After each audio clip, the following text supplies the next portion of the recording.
سلیم نے کھانا تیار کیا، حلوہ تیار کیا، مجھے کہا انس یہ کھانا لے کے جاؤ، یہ حلوہ لے کے جاؤ، آقا کریم صلی اللہ علیہ وآلہ وسلم کی بارگاہ ناز میں میری طرف سے پیش کرنا، اے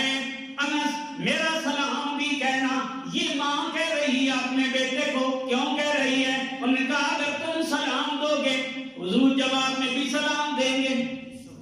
حضور کی طرف سے جواباً بھی سلام آئے گا، جب کریم کی طرف سے جواباً سلام آئے گا ہماری بگڑی بن جائے گی۔ حضرت ام سلیم نے اپنے بیٹے انس کو بھیجا، یہ لے جاؤ حضور کے دربار میں پیش کرو، آقا کریم صلی اللہ علیہ وآلہ وسلم کی بارگاہ میں پیش کرو، انہیں میرا سلام بھی عرض کر دینا، حضور کی بارگاہ میں کہہ دینا یا رسول اللہ یہ میری امی نے خاص کر آپ کے لیے بنایا ہے۔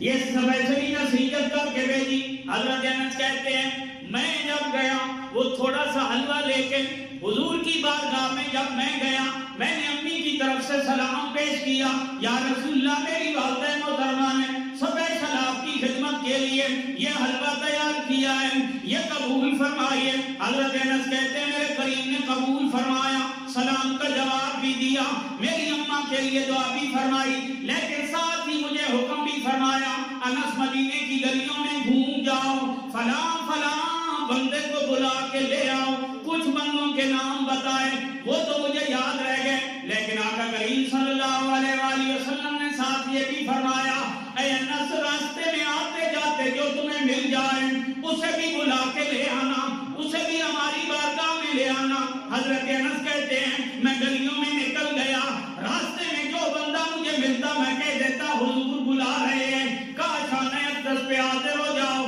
راستے میں ملنے والے بندوں کو میں پیغام دیتا گیا، حضور کے دروازے پہ آتے چلے گئے، جن بندوں کی طرف مجھے کریم نے سپیشلی بھیجا تھا میں ان کے دروازے پہ پہنچا، ان کو حضور کا پیغام دیا، انہیں بھی بلا کے لایا۔ کہتے ہیں منٹوں کے اندر میں دوڑ کے جب واپس آیا 300 سے زیادہ بندے حضور کے دروازے پہ موجود،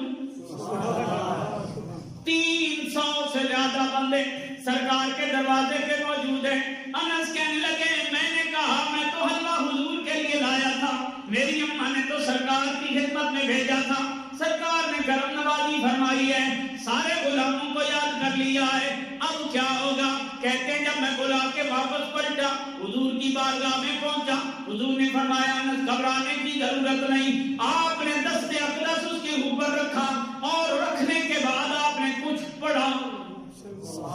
کھانا سامنے رکھا، اس کھانے کے اوپر حضور نے ہاتھ رکھا، ہاتھ رکھنے کے بعد کچھ کلمات میرے کریم نے تلاوت فرمائے۔ آج اگر کوئی بندہ سامنے کھانا رکھنے کے بعد سورۃ اخلاص یا سورۃ فلق یا ناس پڑھے، دنیا بڑے آرام سے فتویٰ لگا دیتی ہے یہ کیسے پڑھ رہے ہو؟ میں نے کہا کیا کمال ہے تمہاری عقل و دانش کا بھی، اگر عام حالات میں یہی چیز کھا لی جائے تو حلال ہوتی ہے، اور اگر قرآن پڑھ لیا جائے تو تمہاری نظروں میں حرام ہو جاتا ہے۔ حضرت انس کہتے ہیں حضور نے ہاتھ رکھا، ہاتھ رکھنے کے بعد میرے کریم نے کچھ پڑھا، پڑھنے کے بعد حضور نے فرمایا انس اب اوپر سے ڈھکن نہیں ہٹانا، اندر سے دیتے چلے جاؤ۔ 10 بندوں کو حضور بلاتے چلے گئے، ہم ان کو وہ کھلاتے چلے گئے، 10 بندوں کا گروہ آتا گیا، وہ لنگر کھا کے چلتا گیا، 300 بندے گزر گئے، جب 300 بندے ختم ہو گئے اور کوئی ہے جناب کوئی نہیں، سارے سیر ہو کے چلے گئے۔ انس کہتے ہیں لوگوں میں قسم اٹھا سکتا ہوں جتنا میں لے کے آیا اتنا تقسیم کرنے کے بعد مجھے یہ سمجھ نہیں آ رہی تھی پہلے زیادہ تھا یا اب زیادہ ہے۔ یہ صحابہ کا عقیدہ ہے حضور کے بارے میں کہ حضور کیا کچھ عطا فرما سکتے، کیا کچھ دے سکتے۔